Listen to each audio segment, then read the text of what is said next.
In the previous lecture, we saw how to represent the velocity and acceleration graphically. Okay. So now, if you can represent this velocity and acceleration graphically, you can from the graph you can find the equations of motion. You read the equations of motion, right? In 10th standard, 9th standard, ninth and 10th. Okay, so we can derive all those equations once we are able to represent this motion graphically. Okay, so for in case of a uniform acceleration. Okay, so let's if you remember uh, when the acceleration is uniform, we plotted. Okay, so you remember what we plotted? We plotted here two axes. This is time and this is velocity. Velocity, na? So when the acceleration is uniform, what will be the curve look like? Okay, yeah, straight line. So let us take it like this. Should draw a straight line. Okay, so this is a straight line. This is acceleration. So now let us see when it's for uniform acceleration, you know the average acceleration and the instantaneous acceleration are same. Correct? Because the straight line, the slope of the slope of this line is what? That's acceleration. We saw. Am I right? So instantaneous acceleration is dv by dt, and average acceleration is v2 minus v1 divided by t2 minus t1. Correct? That's all we do. So now let us take two cases. I'm going to tell you, let us say this is a t equal to 0. Okay, and let me take out certain time t. Okay, and I'm going to call at t equal to 0, let the velocity be u, okay, and the t, right? This is here. The time equal to t, let us call the velocity is v. Okay, so then can you tell me what is this point is? 0, u. U, correct. What about this point? T, v. T, v. And what is acceleration? Acceleration is nothing but the slope of the straight line. Okay, the acceleration is equal to what? V minus u. Acceleration is a slope. Am I right? Let me call it as a. Equal to what? V minus u. T minus 0 will be t. Correct? So now we can write here. So take this t here. So what is going to be? So v minus u will be equal to at, right? Or v is equal to u plus at. Is in the first law? You got it? You got the first law. Okay. So now let us take the second law. How we are going to find the second law? So you remember, we also saw what is the area under this curve?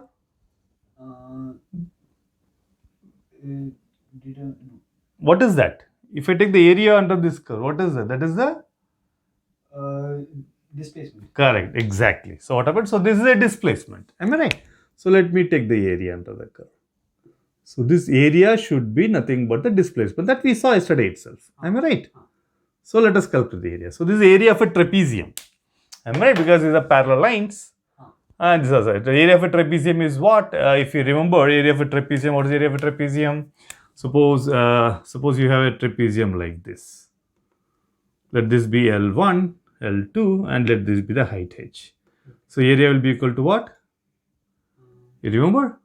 Half into h into L1 plus L2. If you don't remember it also, it's okay. You can divide it into a square and a triangle. Rectangle and a triangle. Am I right? So then what did we tell me? So the area. What will be like this? The total area is, let us give the name. P Q R S T. Okay. So tell me, area of triangle. Area of triangle what? PQR will be equal to what? Tell me. Half into. This is what? T. Base is T. Am I right? T into height is? This is a height, right? What will be? V minus u. Correct. V minus u. Okay. And what is the area of rectangle? What is that? PRST. Correct? Will be equal to u into t. UT. Yeah, this is UT. Okay. So the total area. Total area is what? That is the displacement. Correct. So displacement what? Let us write it as S. Right? Let us call it displacement. That's what you use the formula, right? It's S. So S will be what? So you have to add up these two. Half into T into V minus U plus UT itself. So V minus U. Okay. So we can take from the first law, V minus U is what? AT. Am I right? So from here itself we could have got, na? You got it? So half into T into V minus U. From here V minus U is what? AT. AT plus UT. So this will be what? S equal to UT plus half AT square. And this is what? That's what your second law. Am I right? Correct? So now we have to get the third law. You remember what the third law is? V square minus U square. Equal. V square minus U square equal to 2AS. Okay? Just eliminate T from these two equations. What you will get is this. You want to see? You know, na? So what happened? So let us try to see. How are we going to? Okay, let me take to this side. Okay, let me write down T. Okay, from here what we have? T is equal to? V minus U divided. No. Why we want to do it compliant? We'll make it simpler. So, yeah. We want 2AS, na? So, multiply both the sides from? A. Yeah. Multiply 2 by 2A from both the sides. Okay. So, then what happens? This is going to become, this will give you what? 2AS equal to 2AUT plus 2 cancels off. Correct? So, it's become A square T square. So, now what am I going to do? I will take this U common, this 2U, then I will make it as AT. Am I right? Plus this will be AT whole square. I can take one AT commonly outside. So, what I am going to make is 2U plus AT.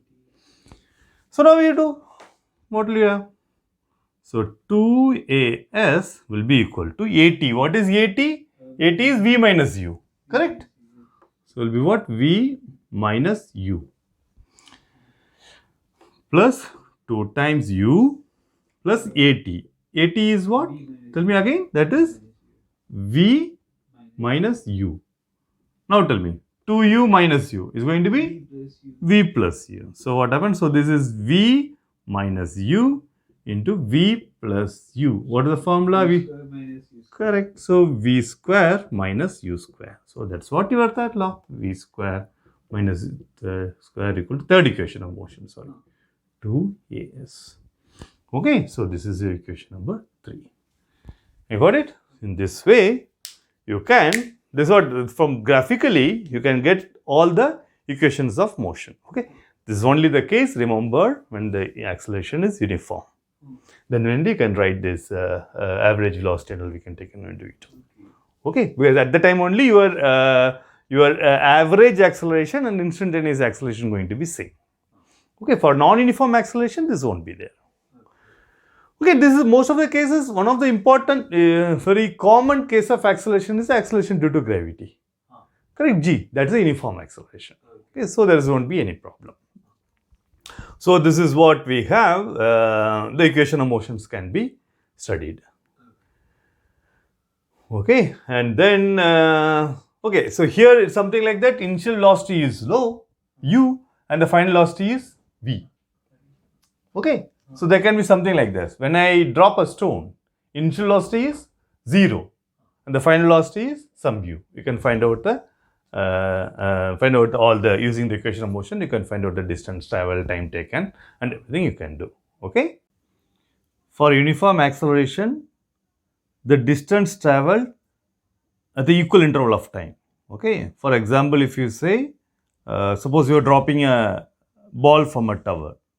Okay. The acceleration due to gravity, this is an uniform acceleration. The distance traveled during the first second, let us say. and the distance traveled during the second second. Second second will be larger because first it will be velocity will be less, the velocity will keep increasing, the velocity will change because the gravity is going to pull. Okay, so the velocity is going to change, is going to accelerate. So the distance traveled during different time will keep large, will be larger than the previous time. Okay, so for example, for 1 second, if you traveled a certain distance, the next second, that is when the time is 2, the distance will be larger. Okay, so if a uniform is acceleration, the distance traveled at the equal interval will be in the ratio 1:3:5:7. It go on like that. How to prove it? You know the equations of motions. What are the equations of motion? V equal to U plus plus AT AT and then S is equals to UT plus plus half AT square. half AT square and then V square minus U square equals to V square minus U square equal to 2AS. 2AS. Okay. So now we are saying the distance traveled at the equal interval of time, right? So which equation you should use? The relation between the distance and time is this equation. Am I right? So this is 1, 2 and 3. Since we are saying about the distance traveled equal interval of time, so you want to use this equation. Okay, the condition is when you see you are dropping the ball, right? Initial velocity is 0. Okay, so when the initial velocity, what happened? You have the equation S is equal to UT plus half AT square. Suppose initial velocity is 0. Let us say initial velocity is 0.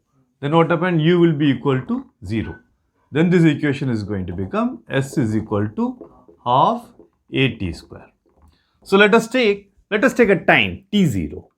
At time t0, the distance traveled be S0. Okay, so then what happened? You can write down the equation. S0 will be equal to half A T0 square. Okay, and now let us say.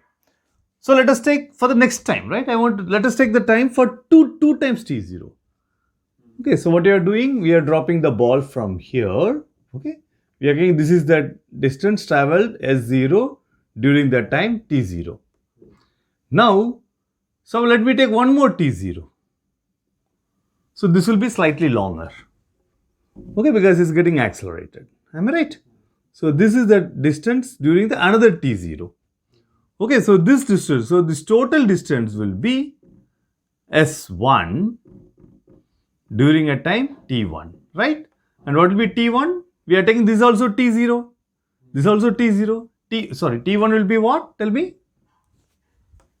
T1 will be T0 plus T0. Correct. So it is 2 times T0, right? So let us take this distance traveled. So what happened? So during the time T1, the distance traveled is S1, correct? So this will be what? S1 equal to half A T1 square. Now what is T1? T1 is equal to 2T0, correct? So this will be half A 2 times T0 whole square. Correct? So what this will be? 2A T0 square.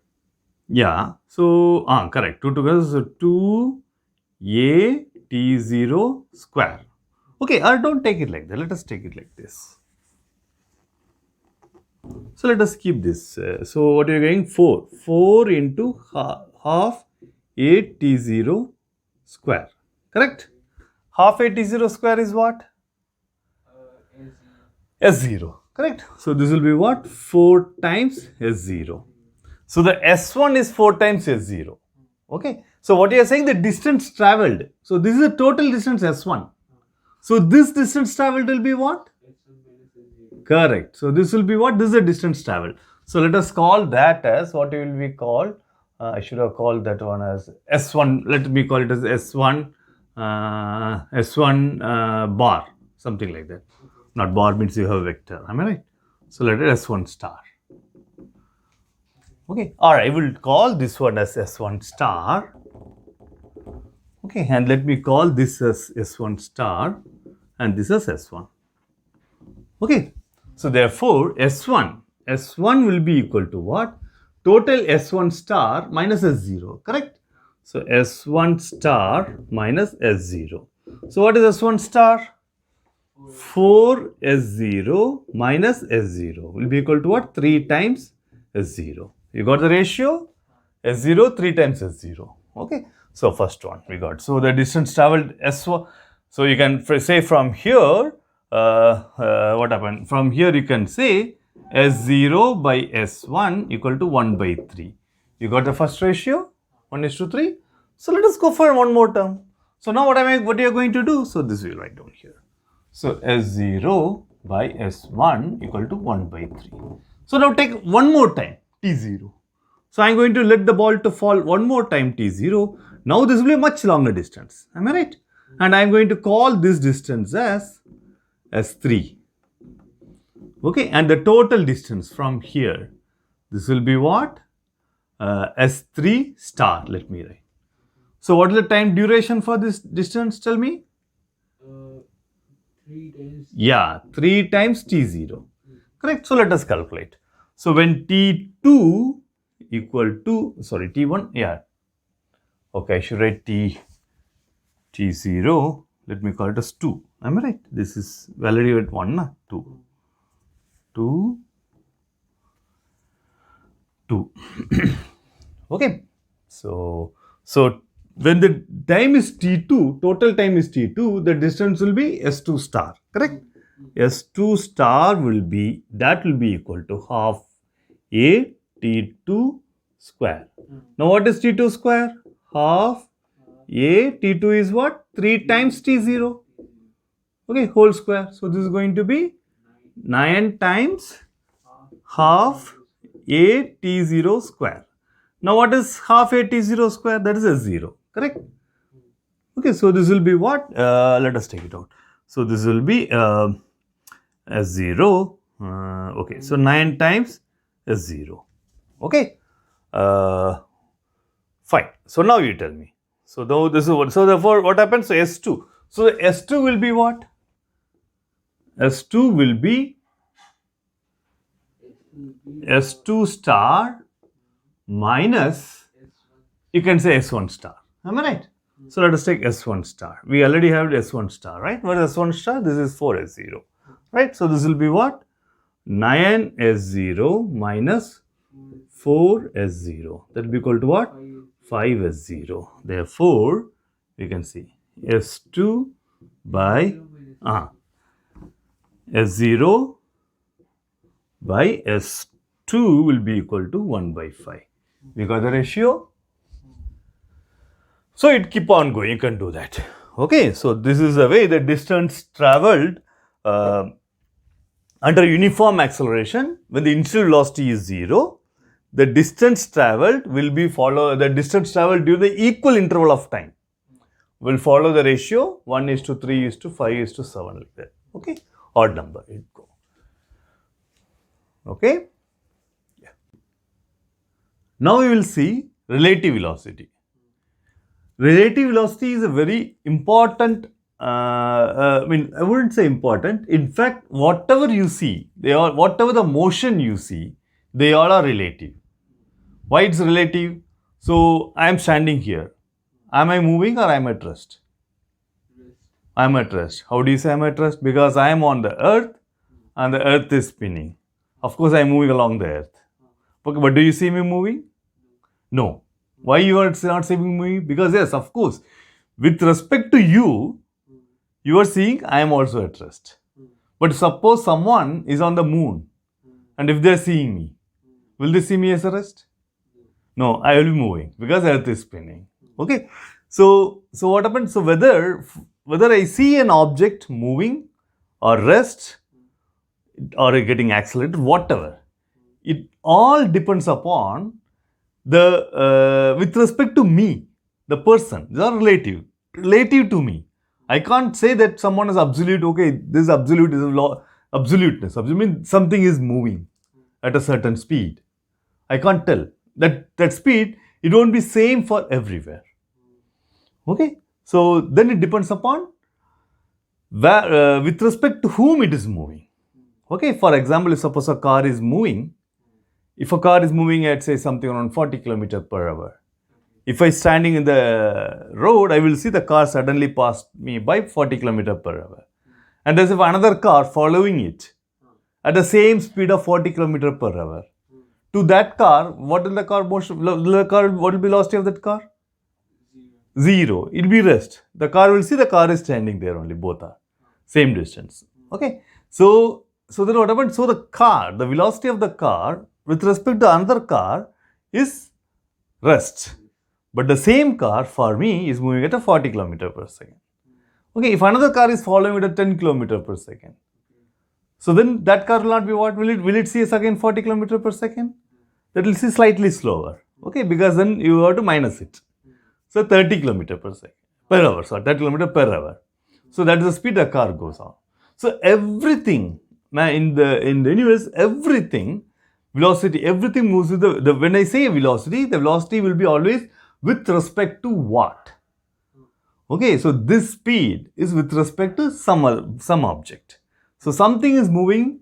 See, now you can say the Earth is spinning, Earth is revolving around the Sun at a certain speed. Okay, certain orbital speed, let us say. That is with respect to what? Sun. Because there you place Sun as a rest. The Sun, the Earth is revolving around. Now, actually, Sun is also not at rest. When you see the whole galaxy, Sun is also moving. You got it? So, what we say, whenever we say something is revolving around, something is moving, it always means with respect to some object, which we are placing as a rest. Okay? So that when we sit and suppose if there's a car is moving on a 40 km per hour. Okay? So you see it. Suddenly you sit in the car. Will you see the car moving? Because you are in the car. Okay? Then that is a rest. So for you the car is at rest. Okay, so whenever you measure a velocity of certain object, you always measure with respect to you. Whether you are you put yourself, you consider yourself as a rest, in rest, and then with respect to that, what is the velocity of the other object you will do. So what they call in later on, you will see is frame dependent, depends upon the frames. Okay, coordinates, which is a coordinate. You will see that. There's only one thing that you will know. Only one thing when you later on you will. There's only one thing whose velocity. The one quantity whose velocity will not depend upon whether you are at rest, you are moving at whatever the speed. Anyway, all of us will measure that quantity with the velocity will be same. You know what is that? That's the velocity of light. The light travels in all whether you in a spaceship, if you are moving or something, wherever you measure the velocity of light from anywhere else, at rest or moving anywhere else, you will always find the velocity of light will be a constant. And that's what Einstein is famous. Okay, so everything else depends upon with respect to whom you are measuring the velocity. Okay, so that's what the relative velocity is important. So then when we say relative velocity means it's always with respect to what? Suppose there are two objects, A and B, and A and B are moving. Okay, so then we can define, so now, so there will be one observer standing, there's another observer who is in A, another observer who is in B. I see both of them are moving. I see the observer A, so this is me, I'm in the ground. Okay, there are two observers, one is A, one is B. For me, A is also moving, B is also moving. Okay, so then what happens for me, I measure the velocity of the observer A will be, let me call it as VA. And I see the velocity of the observer B will be VB. Now I ask you a question, what will be the velocity of B with respect to A? Remember, you got it. What is the velocity of B with respect to A? So how will you do? So what I am going to write, velocity of B with respect to A. B with respect to A. Okay. So what it will be? Tell me. Okay. So there is a car. Let me call it as A, which is moving at a velocity, suppose 20 km per hour. Okay? And there's another car which is moving ahead of it. And let that be 40 kilometer per hour. And there's another person, maybe, let me call this as B. Okay? And there's another person who is standing. Okay, this is 20 kilometer per hour, 40 kilometer per hour. With respect to whom? So, this is a road, right? It's traveling. Its road is traveling with respect to some person of noting it, right? Some person is measuring the velocity. Okay, so I'm going to call this person, say, let us call this observer. What do you call? Observer. What the observer is doing? He is observing this velocity, the car A is 20 km per hour, and the observer is saying the velocity of car B is 40 km per hour.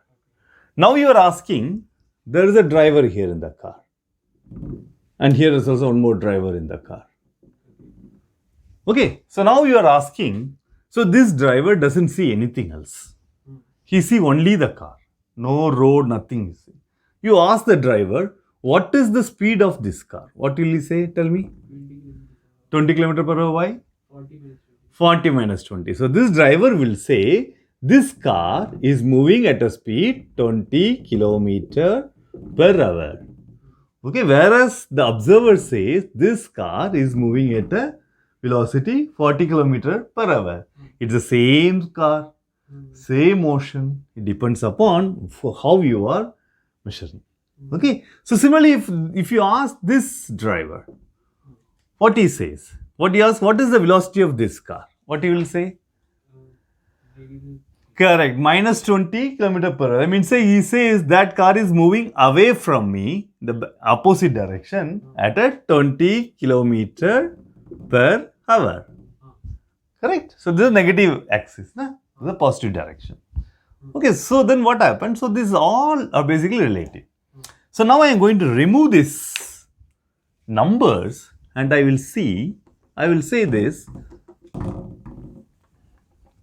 So the observer is measuring the velocity of the car A as VA and the velocity of the car B as VB.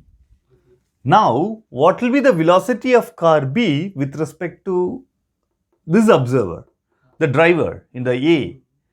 What will you see the velocity of car B as? Car B minus VA minus VB minus VA. Correct, that's what important. Okay, what is that? VB minus VA. Okay, so this is what VB minus VA. So VA, this is very important. So what it means is the velocity of B with respect to A. Remember, huh? So that's what minus what. That's very important. Similarly, velocity of B, the A with respect to B. I guess the symbol I am using it correct. It says in your book. Yeah, though they wrote it reverse. Okay. So they're calling this as V, BA, and this is VAB in the book. Okay. So what this is? This is what? The velocity of B with respect to A. Now I am asking what is the velocity of A with respect to B. I am asking what is the velocity of A. I am asking the guy who is in the B, what is the velocity of A. So what it will be? Tell me. VA minus VB. Tell me V. VA minus VB. VA minus VB. Got it? So therefore the sign will be opposite. This is what? The velocity of A with respect to B. Okay. So, and this is a very important thing when you are doing the later on motion of bodies and all, because everything, whenever you say any motion or something, it's all depending upon relative to you. Okay. So maybe someone else see, that's what I'm saying. You are we see means see what that's the thing. We both are at rest. For you, I am at rest. For certain observer who is in the in a moon or a traveling bus, you will be rest. But when the bus guy, when you see, he will not see, he will move, right? So he will see a relative velocity. Okay. So we know that these are moving because we can see from the neighboring objects and all. We can predict, oh, it is not, that person is not moving, I am moving. Where the vibrations and everything you can find out. But when you see in the trains, you always get confused. You will be in the platform, right? Suddenly you see the train is moving. Okay, but the train won't be, your train will be at rest. What happens is the neighboring train will start moving. So what you will realize, what you think is relative. So since that train is moving, you will feel that no, that is at rest, that you are moving. You get the relative motion, get confused. Okay, so that's what important, the relative velocity. Okay, tomorrow we will see how. Okay, all these things what you have done is on the rectilinear. Okay, rectilinear is moving in a straight line. Okay, the moving in a straight line, what happened? We define everything in the one axis, one line, right? X. So that's why you are able to make the graphical plot and all. It was easier because you take x and one axis and the time in other axis. Now, if you take the planar motion, something is moving in the plane. So then that what happened? It is not along a straight line. There are two quantities. X, Y is changing, and that is changing with time.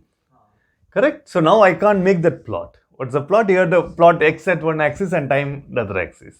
So how we are going to see when the motion is in the plane, that we will see it in the next class. Okay?